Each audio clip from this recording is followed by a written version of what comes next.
Fire alarms are super confusing for Democrats, but I was told that this was an insurrection, so I'm going to go with the insurrection stuff. So Jamaal Bowman, and he's the guy. Do you remember him? He's the anti-gun guy that got into a big old fight with Matt Gaetz. Do you remember that? Or not Matt Gaetz? Sorry, not him.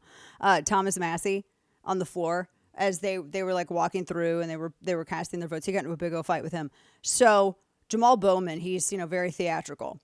So it was in the Cannon building on Saturday. Democrats were trying to delay a vote. They were trying to push all this stuff forward, and they were demanding that Republicans vote on it without actually having read it, which that's I don't know how anybody does that, but that's what was happening.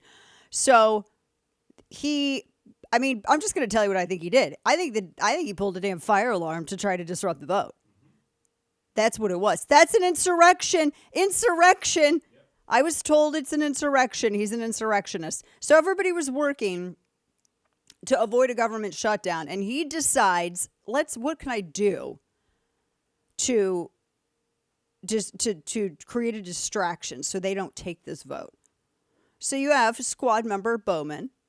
He's on. There's cameras everywhere. He pulls a damn fire alarm. He pulls a fire alarm.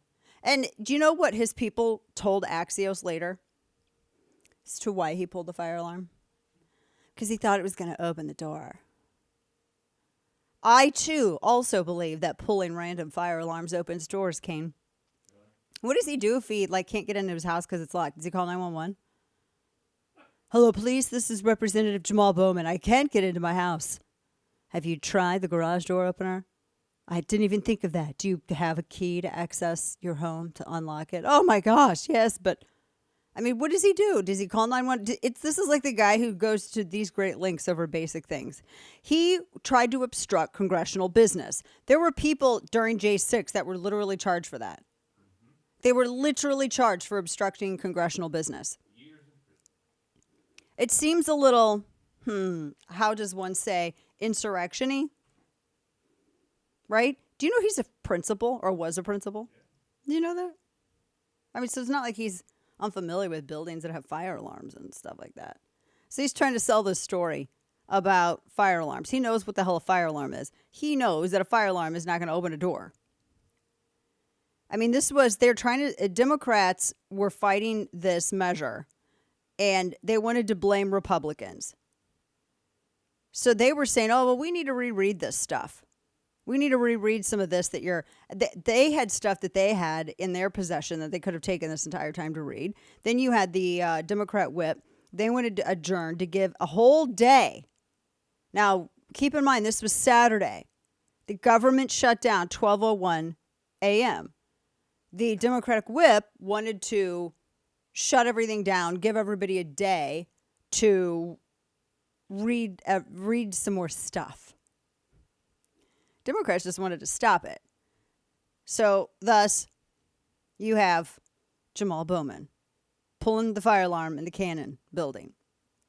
Now, some people, including Marjorie Taylor Greene, want him prosecuted with the same law that they used to prosecute J6 defendants for interfering with an official proceeding. Others called for his expulsion from the House. I think that would be because it would require a 2/3 vote. And that's if you could convince enough Democrats to go along with it.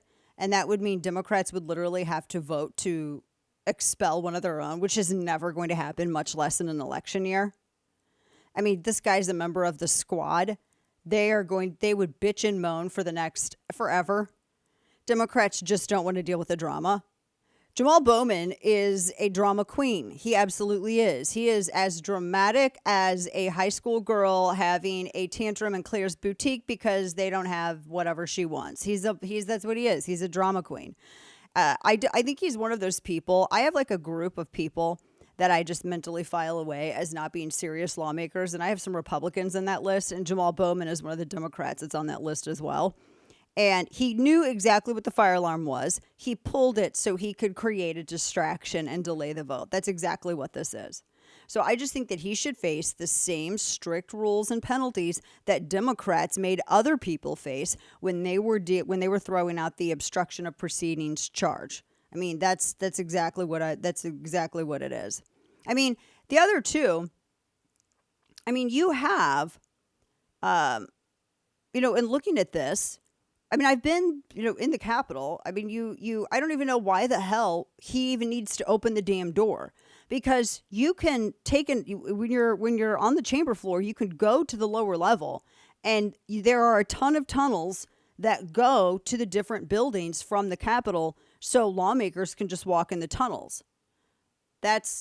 Remember back during the healthcare fight back in 2010 when Nancy Pelosi came with her giant Acme gavel and they were going to sign the healthcare bill into law, and they made this great procession about doing it publicly. And I was on air at the time, and I said the reason, well, it was Friday, they signed this on Saturday, but I had said that the reason that they did that is because they were making a theatrical spectacle of it. They could have taken the tunnel to go underneath and go to the floor from Cannon, but they chose not to do so they could have the optic of them having to walk past the protesters. That's the whole reason they did it. So, in with this, Jamaal Bowman, if he needed to get back, to the floor, he didn't need to pull the fire alarm to open the door. And by the way, there's security dudes at every door. They have security guards at every door. All he had to do was just go to the tunnels from Cannon and then go to the cap. That's all he had to do. I mean, it's not difficult. So he knew exactly what he was doing. Nobody believes his excuses.